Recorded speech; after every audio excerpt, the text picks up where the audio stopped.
Good morning, everybody, and welcome back to the Grave Mistakes podcast. We changed the name a little bit to make it a little bit more understandable. I'm your host, Starch, and we got our other host today. Yep, Justin's here. Yeah, and today we're going to be talking about Speak No Evil, the horror movie directed by James Watkins, starring James McAvoy and Mackenzie Davis. Something's not right with him. He has a condition. It makes it hard for him to communicate. Sometimes it's okay to think things, but you can't actually say them. Oh no. Thank God there's a doctor in the house. I'm not a doctor. What? But didn't you say you were a doctor? Did I? Yeah. Look at their faces. Of course I'm a bloody doctor.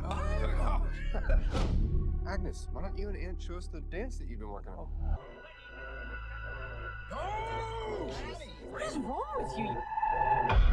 I want to pack up the car and I want to leave right now. Honestly, I'm very excited to have seen this movie because for the first time in a while, I think I had a positive viewing experience. Justin, you want to get in a little bit of a summary about what we got to see? Yeah, so basic summary is we have this American couple who moves to London, and while on vacation in Italy, they meet another couple who has a son who they think has a speaking problem. Uh, I think he's a doctor, and they all getting along, having a great time. The American family goes back to their house in London, but they get a invitation from the other family to come out to I think the west side of London, or not London, of the UK, where they live to go hang out for a little shindig, and then things start getting terribly awkward. Okay. Oh, that's actually a perfect way to describe it. Yes, I think diving into the instant reactions of the movie. First, we're going to go into the spoiler warning. I guess we can wait on that. So before we get into the spoiler warning, instant reactions. I absolutely loved this movie. I think it's more of a thriller in that category than like a straight horror movie, at least until the third act, maybe the last 15-20 minutes actually. But most of the movie's genuine, true, gruesome, terrifying horror comes from the horrendously awkward situations So that bad. our protagonists are forced to observe when it comes to watching the Unimaginable. other couple. Unimaginable awkwardness. The cringe is so bad, I found myself covering my face in the theater as if I was witnessing a real life murder. Yeah, same here. Same here. Yes, definitely enjoyed it though. The performances were actually pretty fantastic for a movie that didn't have that many characters. It wasn't a lot of like random side characters or Yeah, I didn't know these actors too well, except for, of course, Professor X himself, oh James that, McAvoy, and also from Split, and we see him in these roles before. But these other actors and actresses, they did great, in my opinion. Oh, they How'd did you an feel? excellent job. I think Scoot McNairy is someone I'm familiar with simply because I've seen him play this character before in other movies. He's definitely kind of shoehorned himself into this role. But how did you feel about the movie in general? Before we get into the spoilery stuff. Oh, so okay, I was gonna ask you in the beginning of the movie, what did you think was the premise, like the very beginning? Because I had an idea, and it just did not go how I thought it was gonna go. Um, that's actually a good question. I tend to typically stay away from trailers, especially because I find them to be a little bit more spoilery, I guess, than I like, at least in this moment in time. So I thought this movie was gonna be a similar to Split situation where James McAvoy's character was gonna reveal himself to be some kind of psycho, which kind of happened. Hmm. Uh, like that's like you can see that in the trailer, but not in the way I expected, I guess. So I guess I just expected some kind of maybe he's like a serial killer situation. Like was it Night Swim Night House? The Night House. If you've seen that movie, I expected it more to be like a Night House situation. Oh, okay.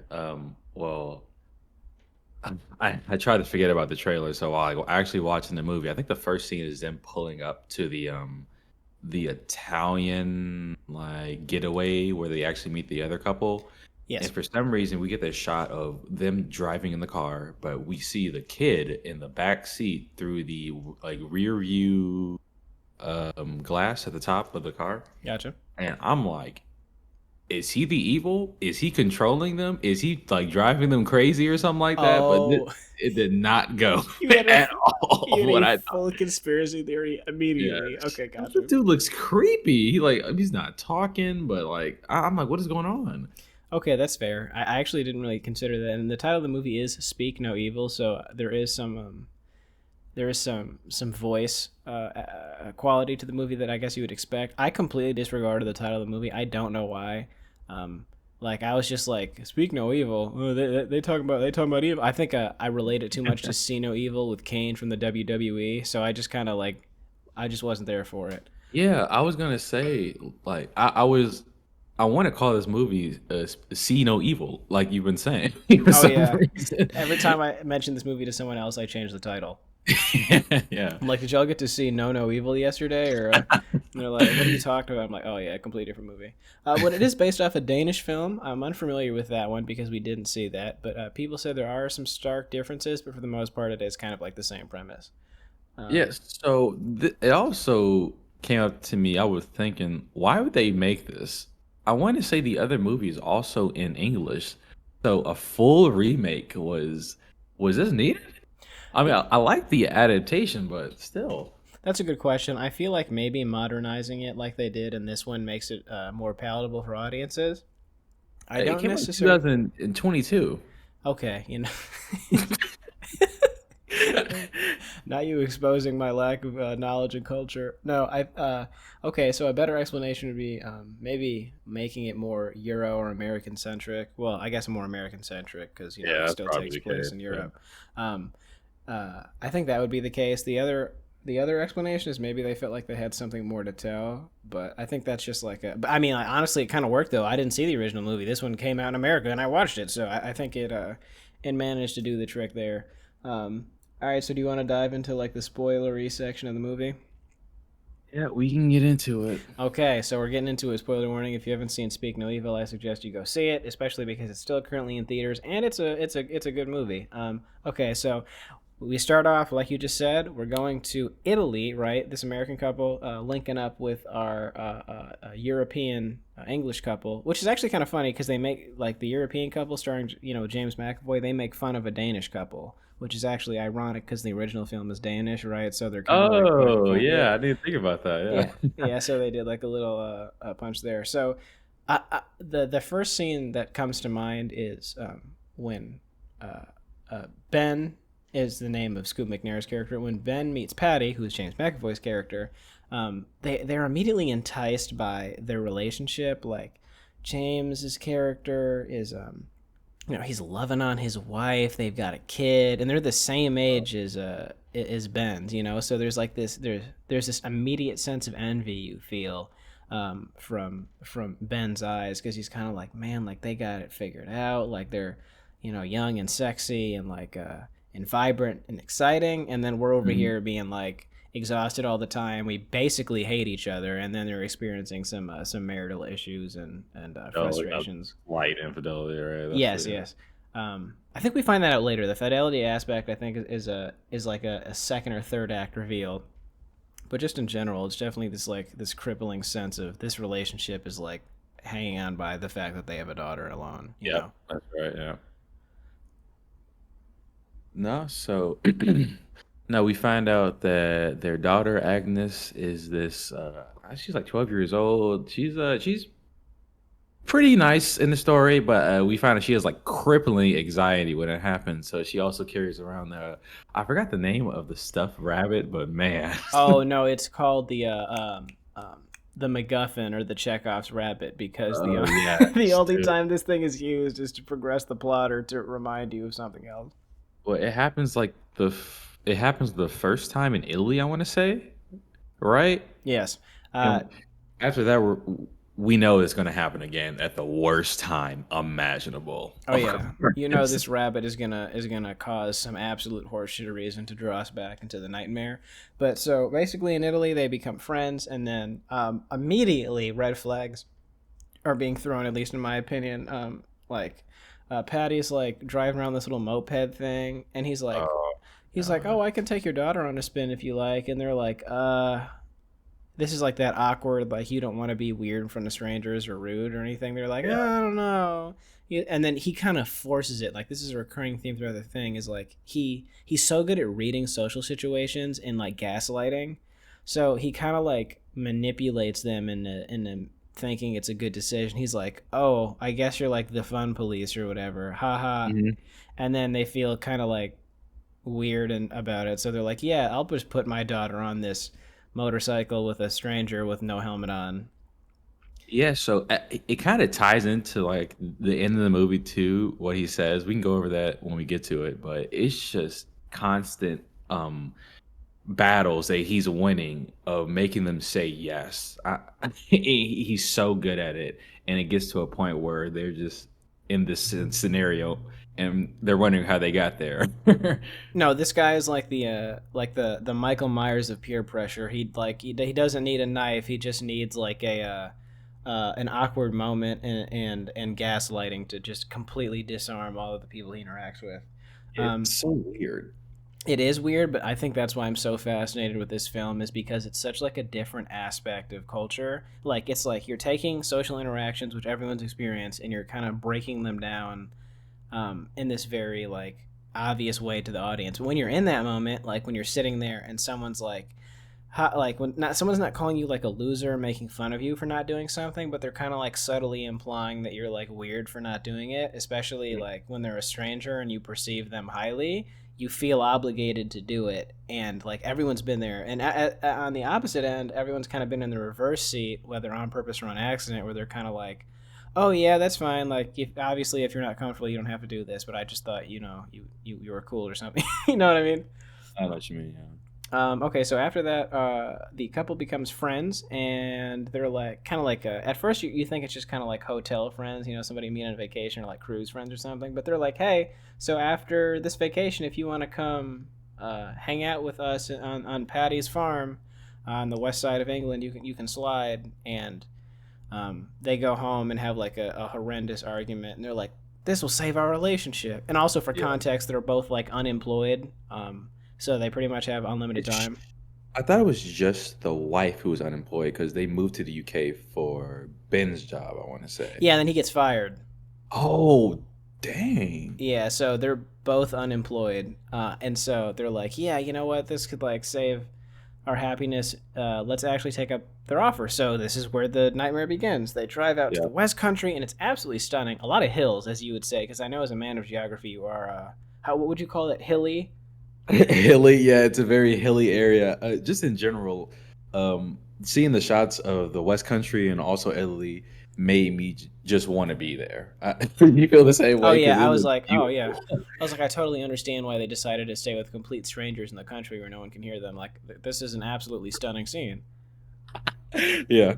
So okay, after we arrive, it's this like very old English style architecture, I guess. Not like, I'm not talking about like medieval times, but it's definitely like it gives off beans on toast vibes for sure. Yeah, you would think strange from a doctor, but also you can kind of see it from a doctor if you want to keep it kind of low profile, didn't want any like a big house or anything. So it makes you think about it, but Oh yes, I completely forgot about that. Yes, he divulges the fact that Patty is a doctor by trade, and that we've also learned by this point that what's her name, Lewis, Mackenzie Davis's character, Louise, I think. Louise. Yeah, Louise is also vegetarian.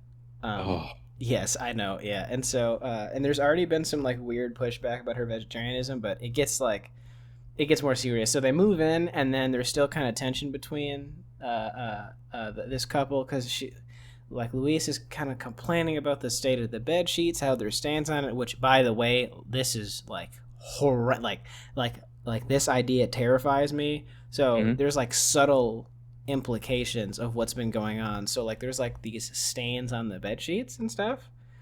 And this is you notice this or thought back at this, and that's pretty crazy. You think Yes. it's previous victims? Yes, yeah. So there's like a stain on the bed sheets, and she's complaining about, like, she's like, oh my gosh, like, like, did they even wash these? Like, we're in a stranger's home, we're staying in the room across. And then there's another like red flag. Patty and his wife um, are like, hey, your daughter can go like sleep in a room with our son. On the fucking floor. Yeah, on the floor. So there's like 3 rooms: Patty and his wife, Ben and his wife, and then the 2 kids staying in one room. I don't know. To me, that's weird, right? So I'm in a stranger's house on the other side of the country. I think you're gonna stay in my room if you're my kid. And here's this is that mastery of awkwardness and situations is they kind of imply that like having the kids stay in their own room is kind of like gonna let them fool around and kind of like, you know what I'm saying, It's kind of weird. and have some intimacy. We should actually talk about the other kid too. Their son. What is his name?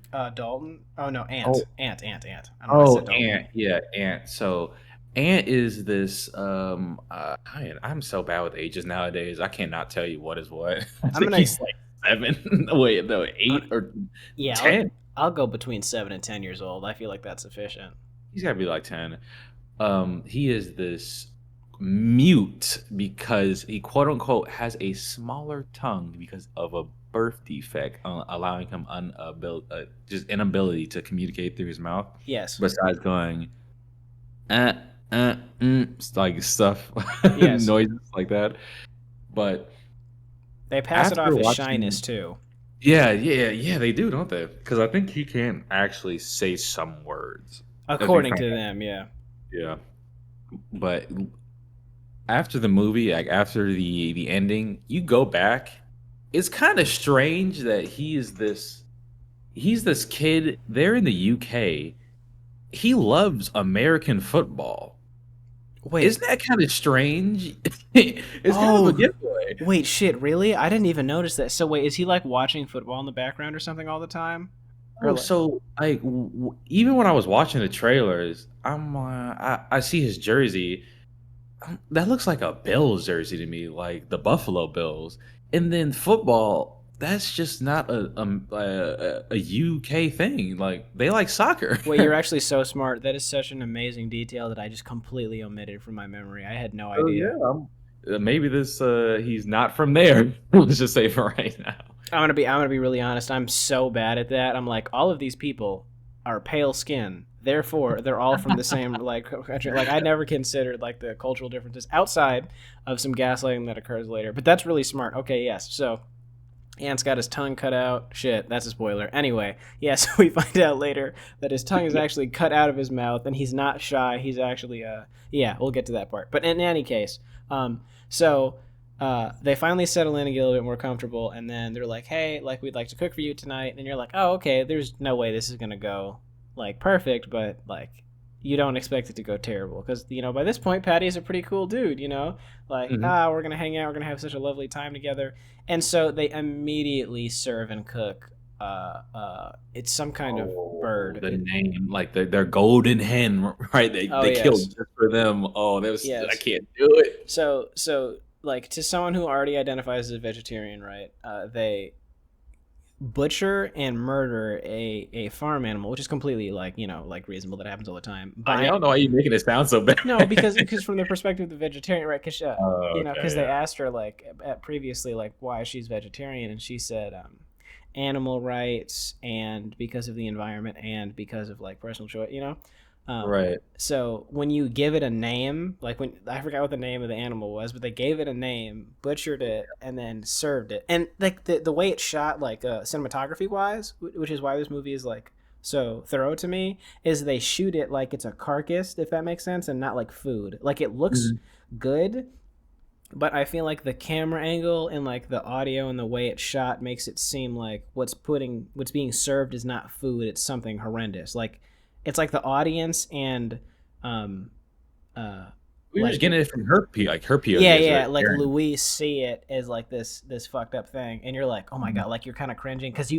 I've been in this situation before too, because I was a super picky kid. Yeah, so anytime I'd go to anyone's house as a kid, and I was like absurdly picky, like, and I mean like, dude, I would eat peanut butter sandwiches, ravioli with marinara sauce, and chicken tenders. That was like my entire diet until I was like 14. All you needed. It's all you needed. Yeah. Yeah. So when I would go over to other people's houses, like the older I got and the more like conscious of social situations I would be, the more like uncomfortable I would feel, because it's just like nobody knows I won't eat like grilled chicken, you know what I mean, Yeah. or like steak. So they'll make like a hamburger or something or hot dog, and they'll be like, "Here, child, here's food everyone eats," and I'd be like, "Oh, okay, thank you," and then I would like take a bite and try to like flip my plate upside down so that way they wouldn't notice I didn't eat it, or I'd be like, "Can I actually just have a cheese?" And yeah, so I've definitely been in that situation where I feel obligated to eat the thing, and she does. It's so bad. Like the suspense was crazy. The whole movie, I think, is just about boundaries. This couple sets no boundaries with the other couple, allowing them to do everything that actually happens to them. Yes, that's She actually a just really good way to put it. reminded them that she was a vegetarian, and I'm sure Patty would have stood down, but no. Yes. She just goes through this, and then when it's brought up later, she's just I think she says she eats it because they offered it to her. Yeah, Like she's that. like, she just felt bad. She's like, "Oh, like, you did all this work for it, blah blah blah blah," and because it's Well, just at least she horror. spits it out though, right? Yeah, she Yeah. does spit it out. The But way it's it's presented, though, it does feel like that it was intentional. Like, for some reason, you're kind of like assuming that they know, but they just fed it to her anyway. yeah, Um, I kind of gave him the obviously you gave him the benefit of the doubt. Did they forget? Did she mention that? But no, yeah. I'm sure they remembered. Knowing Oh, these people. yes, for sure. But it's presented at first like it's intentional because they're like, this is the best part of it. Like, we like, because Ben, actually, I remember this. Ben offers to eat it. He's like, oh, Oh okay. yeah, I'll Like, eat it. Yeah. he's like, oh, I'll go for it. And he's like, nah, I'm trying to be respectful to your wife. And you're like, okay, this is like Matt Aki. But then afterwards, like, they're like, oh my God, like, we forgot you're vegetarian. I'm so sorry. And then you're like, oh, okay, that's fine. Like, that happens sometimes. You just couldn't remember that small detail. And it's just shit like that, man. Like, and like, I'll be honest, like, that's kind of relatable characteristic if you're not super standoffish or someone that like combats or contests regular people. Like, dude, I'm a Mhm. sucker for an apology, man. Like, if someone does something that pisses me off, if they apologize afterwards, I'm like, we're chilling, we're all right. You gotta say no. You got to say no. Hey, everybody, welcome back. So, unfortunately, I had to cut that segment out of the podcast. All right. So yeah. So moving on. They basically convinced him it was an accident when it came to eating the hen, or at least forcing her to eat it. So, and then so they go back to the room. They're doing whatever, and he's just kind of like, oh man, like you didn't have to eat that. Like you could have just said whatever. And she kind of, I don't know. To me, she was like, yeah, but like you could have stood up for me a little bit more, which I like. Okay, like I'm not like a super big fan of conventional gender norms or anything like that, but like even if it was him in her position, I kind of feel like as someone's partner, if like it's something substantial, like a whole dietary thing where they're like very firm in their beliefs, you kind of got to be like, okay, hey, like not trying to be weird or anything, but she not eating that cut, you know what I'm saying? No, I know what you mean. Yeah, so that was a bit intense for me. Also, I'll go back. I was saying I didn't know these actors, but these are some accredited actors and actresses. I was just taking that back. I'm looking at Okay, these, run back to IMDb. Who do we got? What have we these been in? prior. Oh, Scoot McNairy, like you said, like he's in Speak No Evil. I'm just looking at the ones I know. Yeah, he's in Speak No Evil. Yeah, he is in that. Once Upon a Time in Hollywood. He's in Gone Girl, which I think he's the He's the main, Gone Girl. Sorry, I'm sorry. Yeah, I think he's the main husband in that. That's Scoot Gone Girl. Wait, oh my God, he's in 12 Years a Slave. See, I'm telling you, Scoot McNairy has been in movies, man. Like it's just. And then Mackenzie Davis, who plays Louise, she's in The Martian. She is She's in The in Martian. That's what I remember. Terminator: Dark Fate, and Blade Runner 2049. Yeah, I'll take that back. These are Just some 'cause heavy hitters. I just don't remember them apparently. Yeah, well, I mean, a lot of their roles are very like distinguished, I guess, or I would say unique. They're not like James McAvoy, who typically always plays the character that the camera's focused on the entire time. So in the whole second act, to me, I remember, but I do not remember it in order. So you're probably gonna have to assist me with the next scene if we want to go chronologically. We can talk about them going to dinner and another boundary when they thought they were all going to dinner, but their boy Muhid, I think he's a Oh my refugee from god. Syria. He comes in and he's like, "I'm watching the kids." That was so bad. Yeah, so Patty's like, "Hey, we're all gonna go we're all gonna go to dinner at this like super exclusive restaurant that my friend owns." Only has one table. And they're like, "Oh, okay, cool. So like, come here, daughter. Her name is like Agnes. Yeah, their daughter Agnes." He's They're already like, dressed up to go. Yep. "Yeah." They're like, "Okay, let's go." And he's like, "Oh, not." And Patty's like, "The kid's staying here." And they're like, "Okay, yeah, but like they're fucking 9. So who? Like, what do you mean?" He's like, "Oh yeah, we got this random ass dude to babysit our kids." And that's another thing. It's like, I've heard an argument for this actually. Somebody said that's basically childcare, and I think it was Amanda Dobbins on the Big Picture podcast on the Ringer. Mhm. She had said that hopefully I'm not misquoting, but she basically said that that's essentially childcare in the 21st century. It's just you hire a stranger to take care of your kids, so it's not that big of a deal. Um, yes, however, the context it's the unexpectedness of it. I think that's if they would have prepped them like 2 weeks ago, hey, by the way, in case we want to go out, we've got this neighbor that we like, that's really good at Mhm. taking care of our kids, that kind of does this for a living as a side gig. It's like, oh, okay. But it's so abrupt, and all of a sudden there's no time to discuss it. And that's another thing that Patty and his wife do so well is they force this couple into these instant decision scenarios where it's not like they can just be like, oh, let's think about it and come back. It's like right now you have to make this decision. So you have no Yeah. time to really discuss it. You just like social pressure is on. Are you going to hit this joint or not? You know what I mean? This will happen like throughout the entire movie, but this is even worse for me because if I was in this like scenario, I can't imagine like leaving my daughter with an unknown male who's 35 or something. That would put me like off ease for the entire time I'm away from her. Oh, If you yeah. know what I mean. And here's the other thing, too. Like, I don't know if they did this on purpose, but it seems like they almost kind of bait you into being racist a little bit because this. No, yes, they do. A Syrian refugee, Jesse. Of course they Yeah, would. because they were like, there's like, here's this character that's clearly a minority, has a different ethnic background, and also speaks another language primarily. So like, there's that sense of like foreignness to an already foreign person taking care of your kids. So in my opinion, that was definitely a choice on purpose. And then Patty does some red flag shit too. That like, there's some very weird some aggressive isms there. He kind of like makes a joke. He's like, haha, if he ever does anything, we'll just have him deported. And you're like, oh, like, Oh, he does. It's, and you're just kind of like, not funny, Patty. it's like, okay, Yeah, not cool. not cool. Yeah, so they agree because of course they do. And they're like, okay, random stranger, please take care of our kids. This actor is played by I apologize for butchering the name, Motaz Malhiz, I believe, and he does an excellent job about being like the babysitter character is like he seems like a good guy, but Mhm.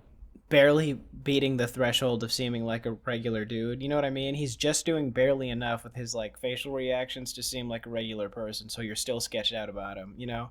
Yeah, he plays hide and seek with them, right? Oh yeah, like off rip, he's like, "Come on, kids, let's go like play a game," and then Patty Well, like, kind of everybody out. You can. Would you rather that be the case? Because you want him to go inside, watch TV, let him do whatever, or would you rather your babysitter come in and be like, "All right, kids, let's do something together"? You know? I don't How do you know. I feel like I would have liked if the I don't got babysitter. kids, so Right, I- that is fair. I am kidless. I feel like hearing the babysitter lay out some kind of plan would have been nice, or at least like their resume. You know, like I know that sounds dumb, but like something he to watches our kid. That's his resume, right? yeah, like something to make me feel better. And also, I'd be like, I don't know, bro, your kid's weird. Like Aunt is not normal. I don't know, you know what I mean? But Mhm.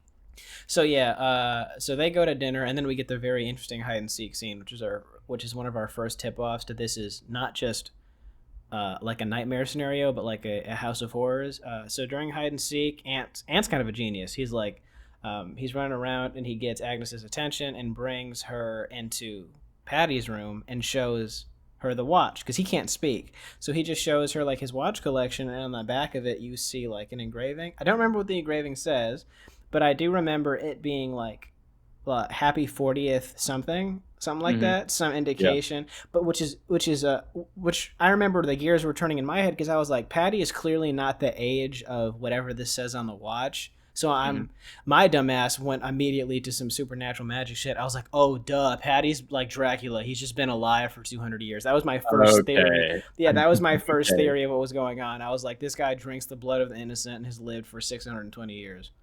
See, when I saw that scene, I had no idea what was going on, to be honest. I still didn't know that this movie was I think by now we could have assumed it wasn't a supernatural movie and just humans being humans, one could say. I guess I missed that one. No, but the watches, it's weird because he's a doctor, so maybe he actually does own all these Rolexes, but the engraving is the tip off that would leave the seed of doubt that I guess he does leave in what's the daughter's name? Agnes. Agnes, yeah. He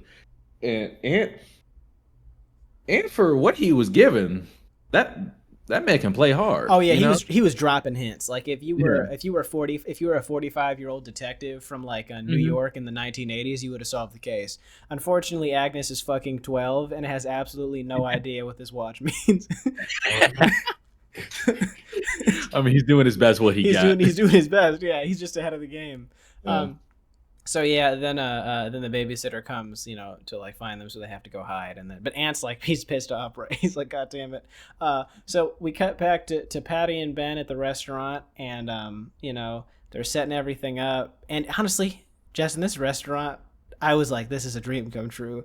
It's like I knew you would love this as soon as I saw it, man. Like everything, like the interior design is wonderful. It looks so homey. The lighting is very warm and inviting. They're the only people in the entire restaurant, and that the food is about to be fresh. And then this is actually the perfect time to start dropping your unsolicited political opinions is at dinner with one couple. And this is exactly where I knew it was about to go wrong because of how Patty's personality has demonstrated itself. So they, oh my God, like it makes me want to throw up. This is like the way he reacts to social situations is so gross. Like he like immediately brings up her vegetarianism, but this time from a very aggressive perspective, like, you eat fish. Isn't fish just the meat of the sea? And I'm like, oh my God, this is so awkward. Like I can't do this. Yeah. So he was challenging her beliefs for no reason, not even to sway her opinion, just to do it. Yeah, just to be like, you're wrong. And then there's like another thing that they have a disagreement on. She gets visibly frustrated, and she actually starts like biting back a little bit. And then I think they're interrupted by the food arriving. I remember what it is. He kind of mocks her. He's like, oh yeah, like everything is fresh and like farm raised and caught, blah blah blah. Kind of like makes fun of that like pro climate change argument, which is like even more weird because the food is actually fresh, like grass fed, etc. So like I don't know why. Yeah, he's just kind of picking at her, and so the food arrives. Yeah, this is as fresh as it gets. Yeah. And they all get to eat and stuff, and then there's. Oh my God, I'm gonna pass out. Do you want to talk about the fellatio scene? Dude, I can't do it. I can't say it. So I think they're just talking about just sex in general. Is this the point where they bring up that they just don't have sex at all, Louise and Ben? I think it's alluded to that they. I remember. They're talking about it, and then she makes that joke that he's lucky if he gets some like once a month. Oh yeah, because I remember James McAvoy's character, Patty and Sierra, his wife. They're like, oh yeah, we have sex every single day, like 20 times a day, back to back. She's like, oh, he's lucky if he gets it at all. Yeah, and then he kind of like gives her the I distaste you look. That is a crazy thing to say to you, like about your partner. Oh yeah, out loud in front of the brand new couple, insane word. Yeah. Yes, no, like come on. I'm quivering. No, okay, so they're talking, and then they have this demonstrative fellatio scene where Sierra goes underneath the the table and just starts bobbing her head at Patty's crotch. And this goes on. And you're like, haha, they're just joking. It's like 20 And then- minutes, dude. Like, Then actually. it flip switches, and you're like, "Oh my fucking god, are they actually doing this?" Did you experience the same thing? Dude, I was like, okay, you can't see me right now, but I'm making a physical reaction. Mhm. Yeah, because it's such it's like a drawn out joke at a comedy concert on a cruise ship. It's like, please just go next. You know what I mean? It's Yeah, like, at this point, I was in the theater, just like fake screaming into my hands to make this stop. I could not take it. Please make it stop. yeah, I was getting secondhand embarrassment just by looking at this in the theater with other people. like, if could you imagine if you were at that restaurant with them, like if there was more tables, the devious side eye that I would be hitting to that other table would be ruthless. See, this is what lets them do this. Imagine if there was any other people in this scenario besides the guy who's making the food. Oh yeah, Like, this actually reminds me of something. So, I recently went on vacation to a tropical state, and I was sitting there on the beach, and we looked over and noticed that this guy pulled his Johnson out for a second because he was super okay. drunk and thought it was funny. And this Mhm. is exactly how I felt. I was like, "This is disgusting," and I cannot believe someone is doing this in front of other people. I've also had experience. Oh, actually, yeah, we were eating in a restaurant, and my partner saw behind me that she just saw a bare ass, oh, just and I was just like, all right, yeah, at the dinner table. This is what we're doing. yes, yeah, at the dinner table. I'm like, okay, this is great. Yeah. So yes, I've also experienced something like that.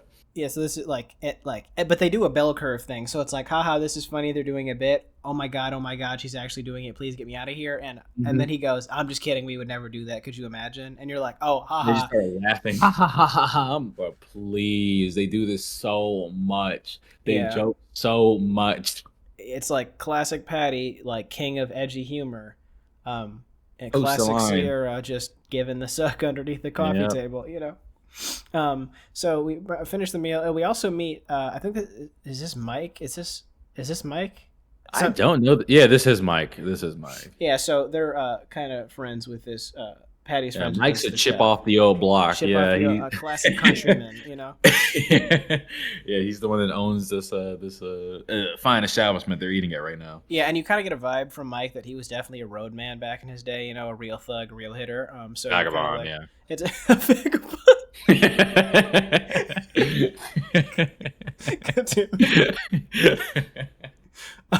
so that's so funny. All right, so we finish dinner. We kind of head back to the house, and everyone seems like they're kind of feeling all right about the situation. Kind of, and then we get back and we find out that Ben did not appreciate that intercourse joke about how he never gets some. And then this is where the ball kind of drops really hard, because I think this is where they reveal the affair that took place. Apparently, Yes. What is it? I think Luis had been receiving lewd images from a See, lover. they're pretty vague about what happened. See, I thought that she was texting back and forth, and then he sent like an unsolicited pic, Okay. and he saw it at this. Yeah, he saw happened to see it, I guess. So I got the vibe that it wasn't unsolicited. It was like intentional. Oh, okay, but yeah. nothing like happened in person. There was no like emotional or physical cheating. It was just like Oh, that's probably the case, actually. Yeah. yeah. So the next morning, Patty takes like Ben out for like a stroll on the odd, and he's like, "Hey man, so I've noticed you've been." Oh, they go on a hunting thing. They had a little hunting trip, and this is where you get that hyper masculine like alpha versus beta dynamic kind of situation, because they go to hunt the fox that's been prancing around the ranch, and he's like, we got to kill it because it kills the farm animals and stuff. And Right. so Ben is unable to shoot the fox. He feels guilty. He feels bad about killing this innocent creature, which in my opinion seems to be like some foreshadowing / like personality indication. It looks cute. It's innocent. Like the regular person would not feel comfortable killing this thing. Right. And then Patty's like, I'm an alpha male. I do what I need to do, and he grabs the Yeah, gun. But yes. it's in a very interesting way because like for a character that consistently like undermines your opinion to like kind of assert dominance, he's extremely vulnerable in this scene, which almost makes him more dominant of the situation. He's like very understanding. He's like, "Hey man, just like hand it over, I'll handle it." Which is like it's weird because he's being vulnerable and surrendering himself a little bit. So it almost makes him feel like even more wise and more like the superior person in this dynamic. Like, what do you think? Yeah, right. So this is also like before or after the scene where they start doing the Wolf of Wall Street yelling, just like, Oh my god, that's such a good comparison. yeah, it just gives this. I can see that being a release, but when it comes to him like dominating the scenario, I can kind of see what you mean. Like he's being the quote unquote bigger man, even though he's forcing him to shoot this innocent fox, basically, right? Oh, not innocent. It is killing the farm animals. Like, yeah, so he does have reason to kill it, but yeah. Right, and yeah, I think it's kind of done masterfully. Yes, and then he takes them to the thing, and he's like, as men, we have to release our primal instincts and connect back to our ape culture, and then they basically let out this extremely like scream at the savage scream. Yeah, and you can tell both of the actors like rent was due. Yeah, they ate, bro. They was really going at it that scene, man. They I mean, put full force into that scream. and of course, like Ben's yell is a little more cringy than Patty's because he's like this little quote unquote Sigma little man. Yeah. I guess Not even Sigma man. Like I guess he's the quote unquote beta male. he wants to be Sigma. He wants to be Sigma. That's actually funny. That's pretty good. I'm trying to think like any situation that would cause me to feel like I have to yell that loud. Maybe if they when they increase the dollar menu at McDonald's to like $2, I think that's probably the thing that would set me off to that level. Or when McDonald's breakfast stopped being 24 hours, I think that would also allow me to scream at that level. Oh yeah, I think so. I think any type of physical pain, especially if I'm where I can actually yell, For me, it's pretty much any minor inconvenience. Like my socks get wet right at the start of getting like to work or something. Like I'm losing it. Oh, actually, yeah, I can attest to that as well. Just ripping your knitted sweater on something. I'm letting something through. I'm letting something out, man. That's not going. That's not going uncontested. Opening your leftovers to find out there's like half a fucking bite left. Yeah, like any of these scenarios turns me into Hulk Hogan, just like ripping my shirt off and screaming at the moon. Yeah, vigorously, yes. So after this scene, you feel like there's like this established connection between Ben and Patty. It's like there's kind of a mutual understanding, and there's like this mentor-mentee situation where Ben is trying to kind of regain his manhood, and he can do so through Patty. He can kind of like learn how to be like a man, I guess.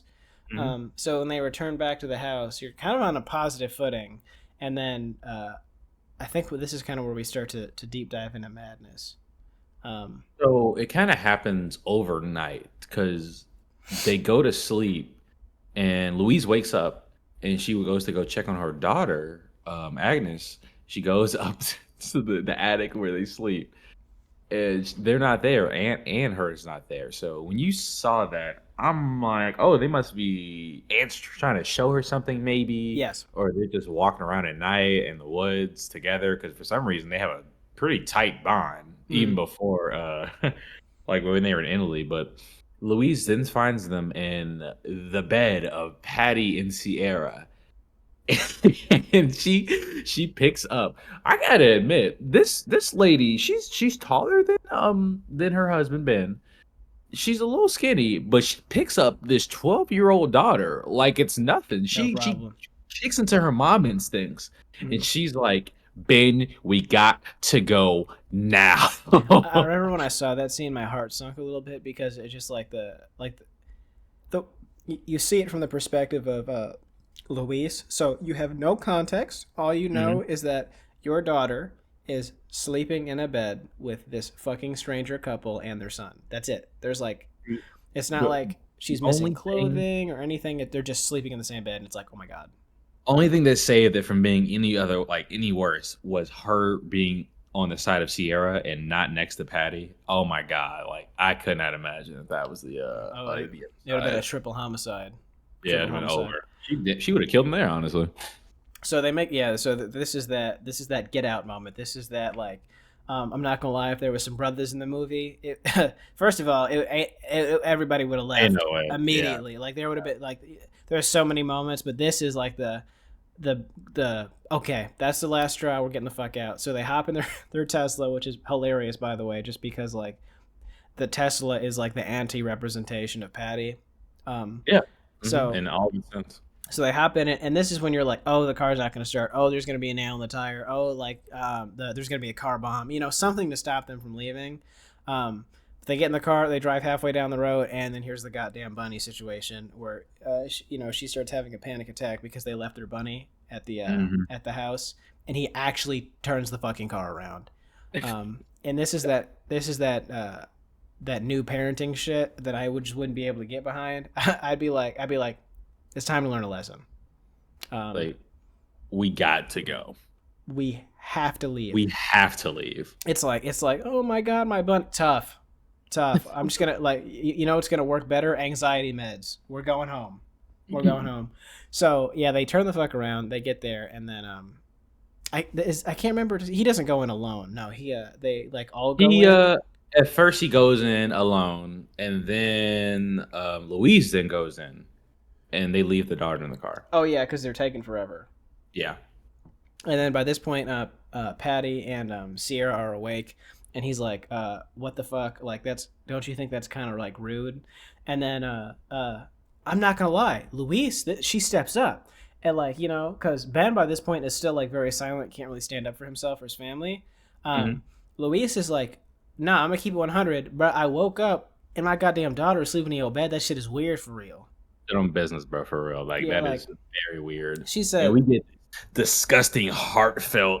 Like what Sierra says, like I can't even. It's so toxic. Like I don't like, and this is also a very relatable situation for it's like some people. Sometimes, like when people are manipulative, they'll turn themselves into the victim, and that's what happens immediately. Like Sierra's like, unfortunately. We suffered a miscarriage. And by the way, James McAvoy's acting in this scene is so cringy in the best way possible. Like he's like don't, and he like grabs his face and he turns around like he's in a Shakespearean play, and he's like he can't even bear to rehear the story that they probably talk about multiple times. Well, I get he's really trying to sell it. Yes. Like I get it. Yeah, no, you can tell he's like you're like, okay, this is James McAvoy playing Patty acting, so he's acting as a character who's clearly acting, you know what I mean? Right. And like a regular person would have been like, that's kind of hard, did like an exhale and like kind of just sat there, did like a weird face and rubbed their partner's back while they tell this hard story. He basically almost knifes his ears out because he can't like barely hear this. Can't believe he's hearing it again. Yes. Yeah. So she's like, yeah, suffered a miscarriage. And it was a daughter. So like, obviously, when I see your daughter and she was like panicking and crying last night, I kind of just like my instincts kicked in. And you weren't there. That's what she says. You weren't there. Oh yeah, so yeah. It's like we're switching the blame here. It's so like she's like it's not just that like. I was helping your daughter. You failed as a parent. You should have been there. And you're like, oh, okay. I stood up. Yeah. Ugh, it's really disgusting work. Like just manipulative. And they kind of eat it up. They're like, they're like, ooh, understandable. And then they stay. And then they stay. It's like that apology thing again. Like they stood up and they're like, oh yeah, my bad. Here's a bullshit. And they're like, okay. And I'm gonna be honest, like.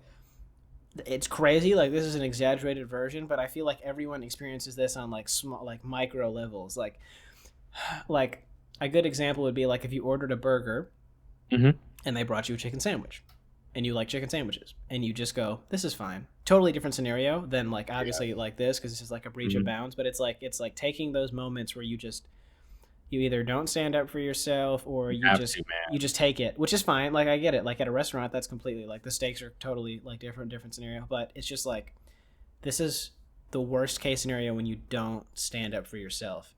All right.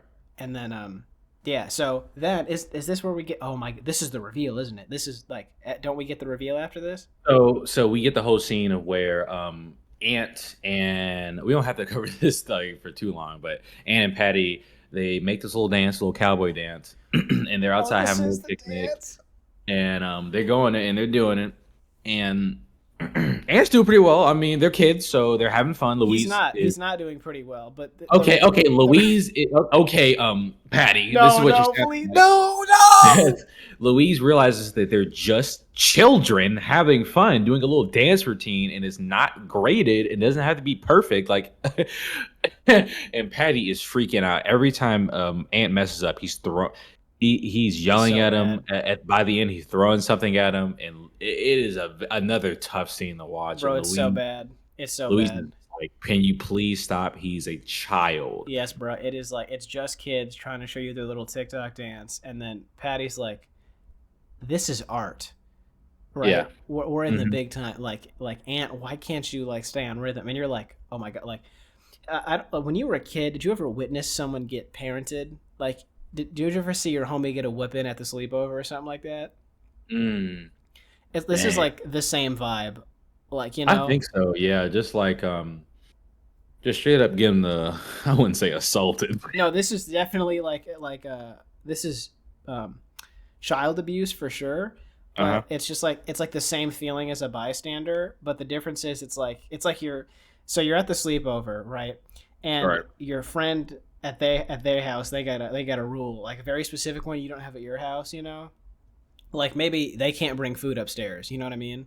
But you don't have that rule at your house. So y'all are eating pizza upstairs, you know, playing the game, and their dad comes in and is like, "What the fuck did I just say about pizza in the house? You can't do that." And then they catch a whipping, and you're just kind of sitting there staring at the ground, and you're like, Right.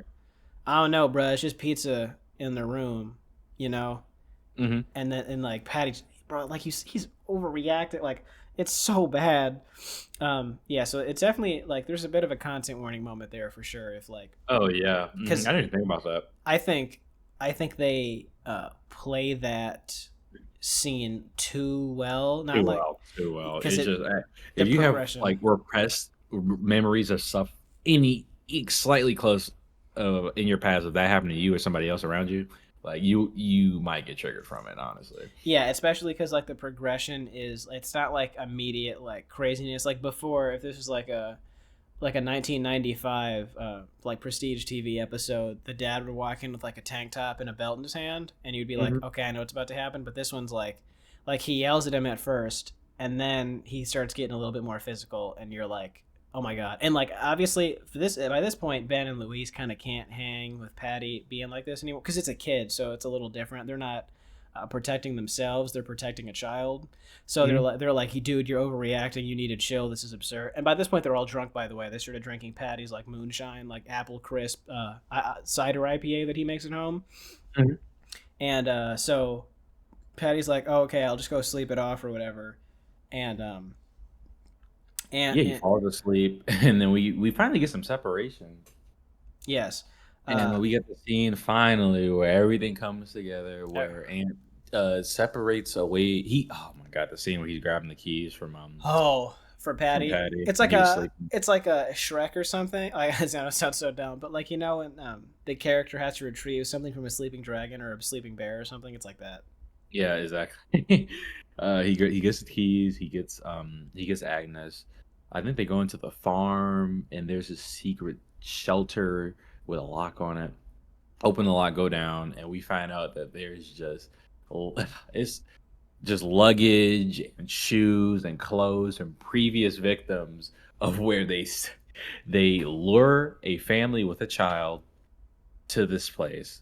They then kill the parents and take the child, cut the tongue out of the child so they can't snitch, and just raise them as their own child. And I guess they do this.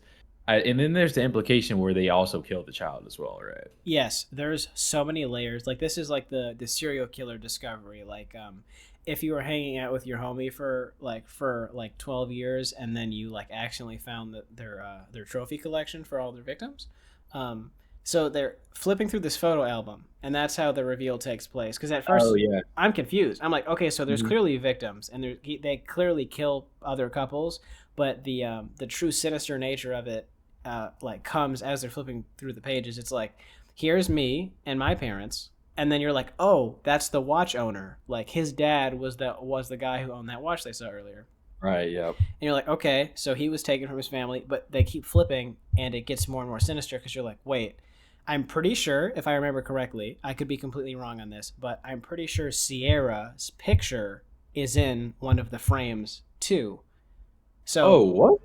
Okay, I I think don't remember that per se. I know they talk about it, obviously that she was the first, right? yes. So the implication is that because remember, there's a joke earlier in the movie when they talk about how long they've been married. They said like 15 years, and Sierra Oh, is yeah. notably younger than Patty. So Ben makes that joke. How old were they when they met? And they laugh it Right. off.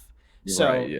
you're like, oh my God, this guy killed her parents and groomed her, Yep. and you're like, Jesus, like I was like, this is the most horrifying scenario. The kid is kidnapped, the wife is kidnapped and groomed, and all of these other people have been murdered, and you're like, Yeah, she has like this insane Stockholm syndrome where she just stuck with this dude. yeah, she, Like bro, she actually loves him. it's so bad because you're like, there's like sex crimes, there's murder, there's like this guy's a psycho, and then it's like in like Mutilation. yes, and the context of the situation gets scarier and scarier because you're like, so is he a doctor? I'm just kidding. That's not what I'm worried about. But it's like you're on a ranch by yourself with this. So, and also you're 13 with this information, and I think they play this scene off very well. She's obviously like, holy fuck, but she's smart enough to take pictures. Right, yeah, I gotta give it to that. Yeah, she takes pictures of her phone and shows her mom, right? Like the children in this movie are way smarter than the adults. Oh She no, also, she's even smarter, right? You go ahead. You're gonna see what I think you're gonna oh say. yeah, she fakes her time of the month by cutting her leg with a rock, so that way she has an excuse to bring her mom into the private bathroom to be like, hey, we're gonna fucking die. Right.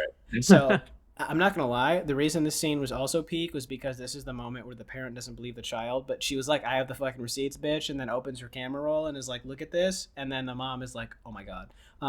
Misplay on her end was finding some excuse to get Ben there. You know, like, hey, your daughter is asking for you. Okay, I could see that because it's like her first time experiencing this. But then Patty gets suspicious. Right. So Patty is awakened, and we get the scene where, of course, Ant has to go back and put his keys on his belt, which he does pretty well. He comes back out. I think they're playing like football, and they throw it away. And this is how somehow the family gets all into the house, the three, and they're discussing this, and they're like, "Oh yeah, we gotta go."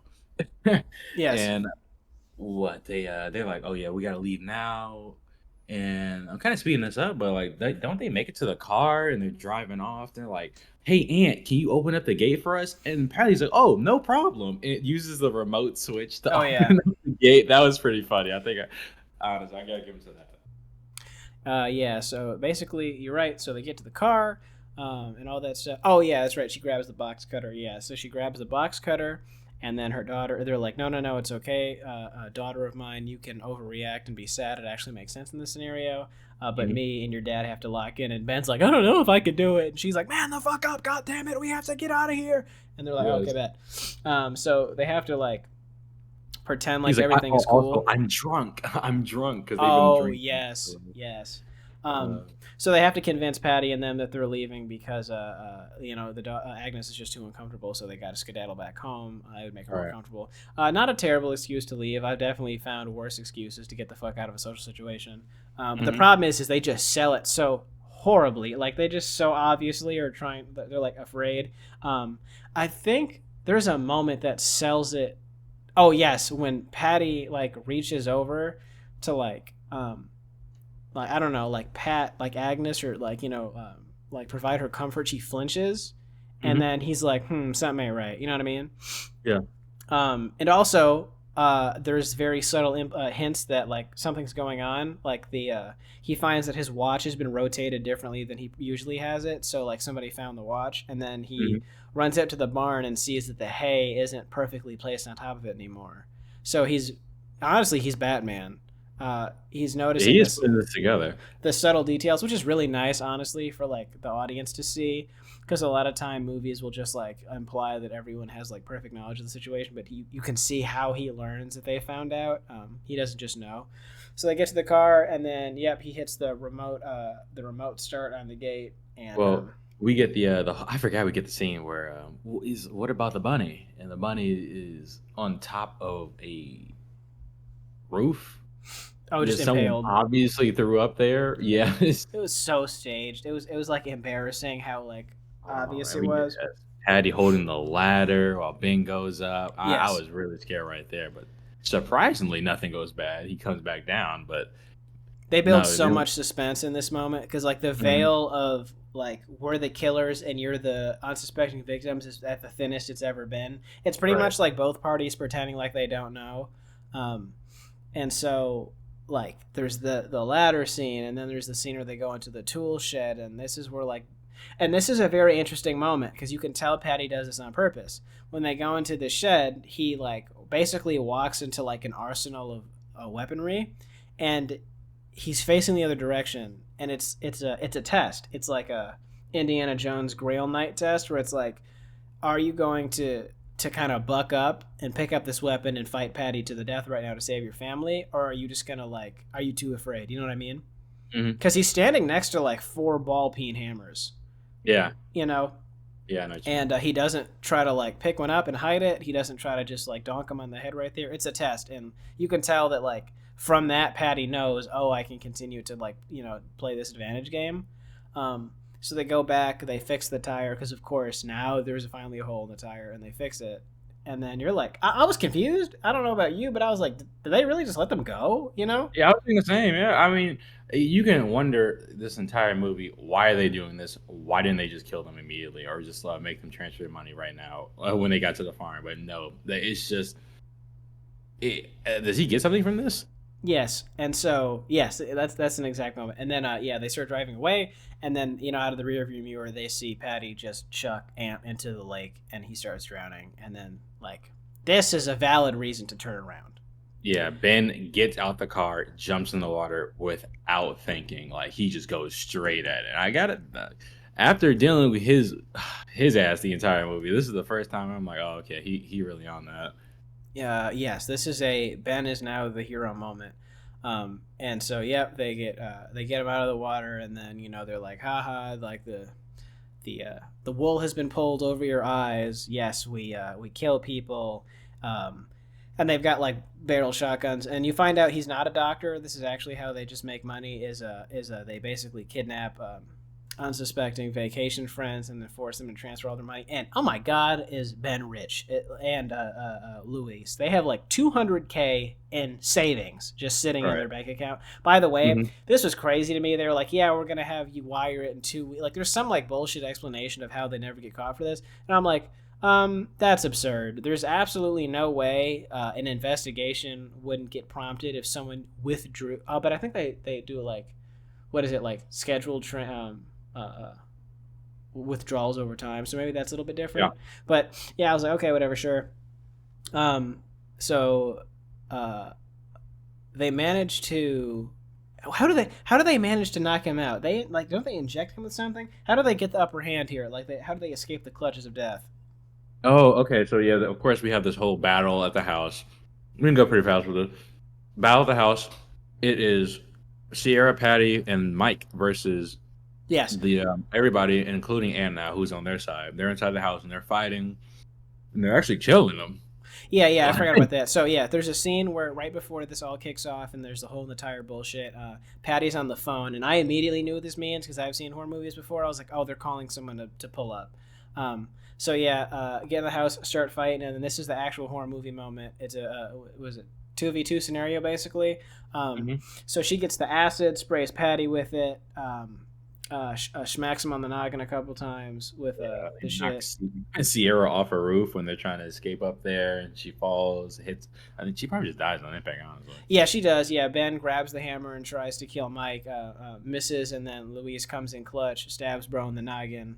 Oh yeah, well, like an axe or something, right? Mm-hmm. Sierra flies out the window in an attempt to chase him. Everyone's on the roof. Ben does his. This is his sacrifice moment. He jumps down, shatters his ankle so he can set up the ladder. They climb down, and then by this point, How did your theater react to that scene? it was just us because Oh, really? for the most part, yeah, which is actually kind of weird because I saw it fairly close to opening day. Yeah, for me that was a ooh scene Really? from everybody. Yeah. That's fair. Oh, we also forgot to mention the really important part. Mike actually asked, he's like, "Why the fuck do you always do this? Like, why do you play with your food? And like, why don't we just kill them on day one?" And that he doesn't really answer it, but the real answer is because he's a psycho. Like, this guy's a serial, like, he's disgusting and he enjoys torturing people. So yeah, they basically squad wipe everybody, and then Ant finishes off James McAvoy with a fucking brick in front of They stab him everybody. with ketamine, and he's on the ground laying. And you think they're gonna like leave him, but Ant like, no, you killed my entire family. I'm getting a brick. I'm getting my lick back right now. Smashing your head in. Oh yeah, because they do that like classic like 60s like we're we're not as bad as the bad guys. We're not gonna get our revenge. We're just gonna leave you here. And then Ant's like, no, you're gonna die. Also forgot to mention some. Well, I guess we'll get back to this afterwards. So yeah, they do that. They end up escaping. They survive. I'm assuming the relationship gets better, so we can dive into our regular categories. But before we do that, I did want to mention an extra aspect of horror. We'll go to most chilling scene real quick. So yeah, so that segment time. Most chilling scene. You can go first because I have a pretty good one in my head. Most chilling scene. Chilling. Going through my head. Chilling. You want me to go one first? Yeah, I do. So obviously, I feel like a pretty simple answer is definitely the discovery in the basement, like finding out that they're killers. But I think the more chilling scene is when there's the nail in the tire and they're like parting ways. Patty like does a very long uncomfortable hug to Louise and kisses her on the cheek like 3 or 4 times. Okay. And it implies that he intended to also force her into a intimate relationship, because the whole movie there's this very like lurching or like slow crawl to the fact that Patty is coveting Ben's wife also, and kind of priming her to be groomed by forcing her into these like situations where she just does what he says, and you're like, oh, like that's like the nightmare, it continues to kind of like snowball. Do you have one? See. I would say I like yours. I would say mine is probably when they come back for the bunny, and it's just the drive back, and they park, and they all have to go back into this quiet house, and we don't know if they're awake or not. But obviously, that's good. Obviously, they're gonna be. So I think I like the tension they built in that scene. That's good because you don't know if Ben's dead by the time she wants to walk back into the house. Right? Yeah. I didn't know stuff could start going wrong then instead of later in the movie or later that day. Yes. Okay, so we'll go pick your death scene now. So out of all the death scenes in the movie, how would you like to go out if you had to pick one? Ooh, okay, this is a little toughy. Okay, I think we can both agree 100,000% not Patty. So no, man, like acid, like just damage, brick to the face. Yeah, nothing about that was cool. So the only choices I think are only two. I think it's only Sierra or Mike. Yeah, between the well, I guess you could pick like any other way the couples died off screen, but oh well, we don't know, right? It could have been like shotgun. Well, it's implied. Well, they'd say that all the bodies were in the lake, so I don't think it's drowning. I think they just like clean up and put them in there afterwards. But probably if she didn't, we don't know if she's Sierra, I guess.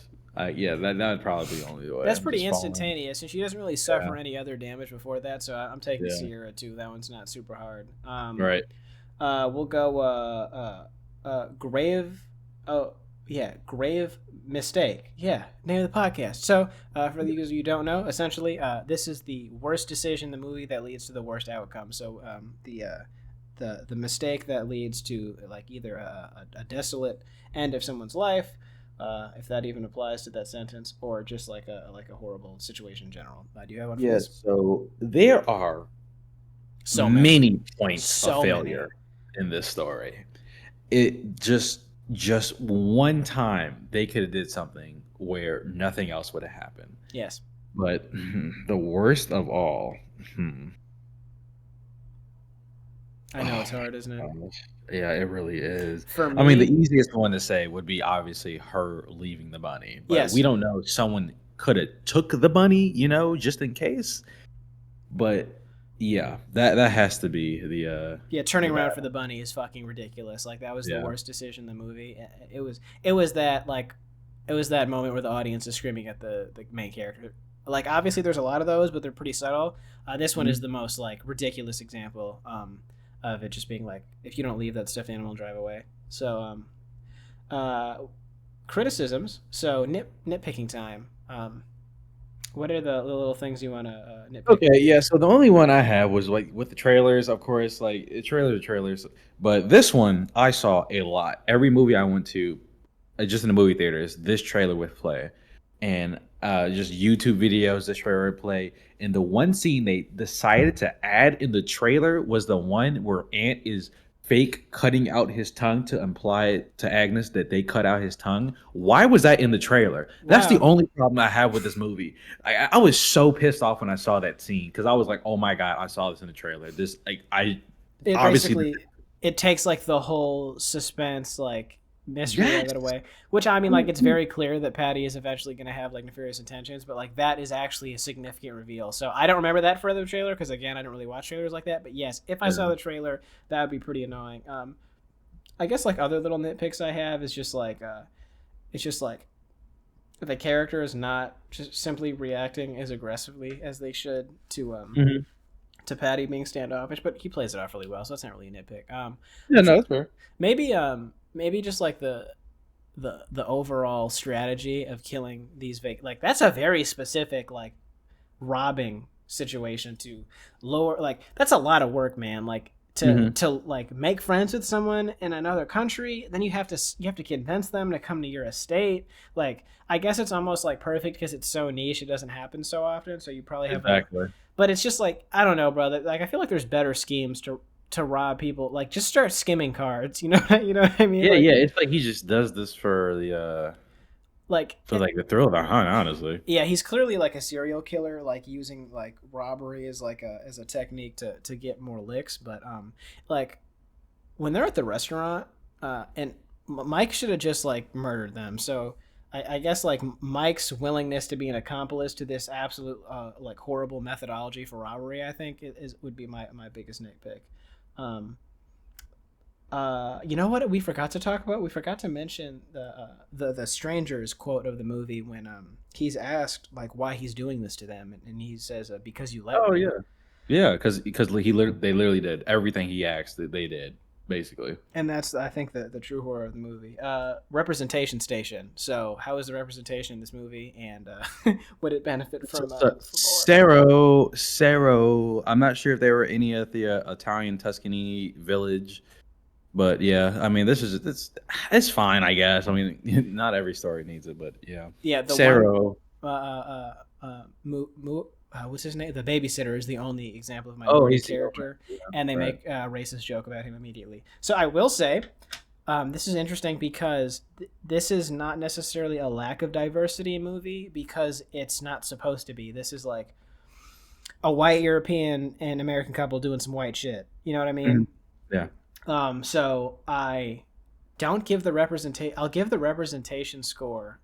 I don't even like. I can't. I think it's unscorable because it makes sense that there's not, like, I guess more minorities in the film. If there were minorities, we already mentioned, different reaction entirely. First or second red flag would have been there. Nobody would have gone to their vacation friend's estate. That like, there would have been some form of like intermediate meeting in between this, like Right. Yeah.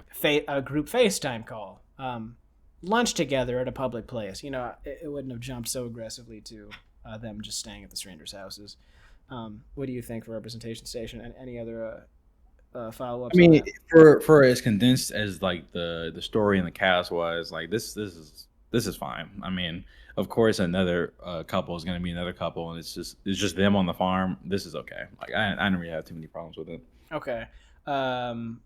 Music, anything with the score of the film? Oh, I can't really think about it from just the top of my head, but I can't say I hated it. I'm sure I liked it. Yeah, That's what I was thinking. I don't remember any like significant musical moments in the movie, but I do remember just like some of the audio cues were very telling and good at Yeah, creating I think suspense. that's what always makes a good thriller or a good horror, is just those pristine cuts of like vital scenarios. Yes, like the vaunt, like the Yeah, like yes. little noises like that. Let's see, sequel possibility. So if this movie had a part two, what would it look like, and would you go see it? Oh, I don't think this movie has a part two, honestly. I mean, I like how I don't think I'd want it to have a part two. I think I like how it is just is now, honestly. Just like its own thing. No more has to be told. I don't want to see this family struggle anymore. If there is a sequel, I don't want them to be in it. That's it. Straight up. Yeah, the only sequel possibility I could see for this is like a non-direct sequel, like another movie that prioritizes like social circumstances as horror rather than the killing itself, Mhm. like some other couple or individual person getting manipulated socially, and like kind of just like watching that unfold, basically like just not reacting to certain things and how that could manifest itself in a very gruesome way, just like letting people do stuff to you. I could see Right. that. Just like how like The Strangers isn't really like a movie for sequels, but somehow they're coming out with a chapter 1, 2, and 3 for it. Um, Hmm. so yeah, I don't need a remake of this movie again either. Um, Obviously not. yeah, No, so no, we do not need another one. it's safe to say that if a sequel comes out, we're not seeing it. You know, so yeah, honestly, I think we've covered all the bases now.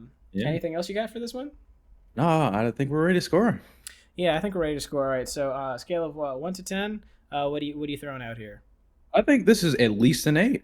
I don't know if I want to go 8, 8.5. I really enjoyed the movie. I think showing it to somebody else would be pretty fun. Rewatchability, it might have some, especially since we can go back and just just go through all those scenes and just actually know what the true intentions are. Yes. But yeah, I love the movie, so I think I'll give it an 8.5. Yeah. I'm gonna for once usually I'm gonna go a little higher than you because I know I've been like very fairly critical lately. I'm actually gonna give this movie a 9 out of 10.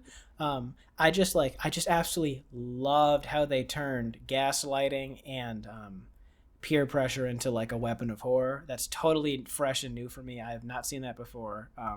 And it's like everyone has experienced that in one way or another. I will say where it loses a point is maybe that third act ending scene where Patty becomes like a classic slasher, or Mhm. the same character he played in Split, basically. I Yeah. just it doesn't feel like force or anything like that. It's just like if that situation was like if they were gonna need like body and murder horror, like if we would have kept this scene, trimmed it down a little bit, I could have gone down with it, but I would have maybe preferred flashback sequences to them killing the other victims as like a replacement Yeah, for the gore and blood. I would like Um, some more exposition. Would you say with that? yeah, it would have been a little bit like I feel I would have fit the movie better if they would have Right. just gone that route. But yeah, 9 out of 10. So honestly, look at us, positive review Yeah. for a movie. Oh my god! For the first time in forever. Yeah, Alien Romulus was I think the last movie we gave a positive rating to, so I would recommend this to anybody. So definitely go Yeah. check it out. Anything else? Are we good? I think we're good. Well, I think that's a wrap, everybody. Thank you guys so much. Like I said last time, the next movie coming up is still to be determined. We've still been kind of trying to figure out the schedule for this and what movies we're going to watch next. But we will see you guys next time. Please don't forget to drop a like, send this to your friends, and comment and do whatever. The interaction and the impressions help a lot. Thank you guys so much. Bye. You bye.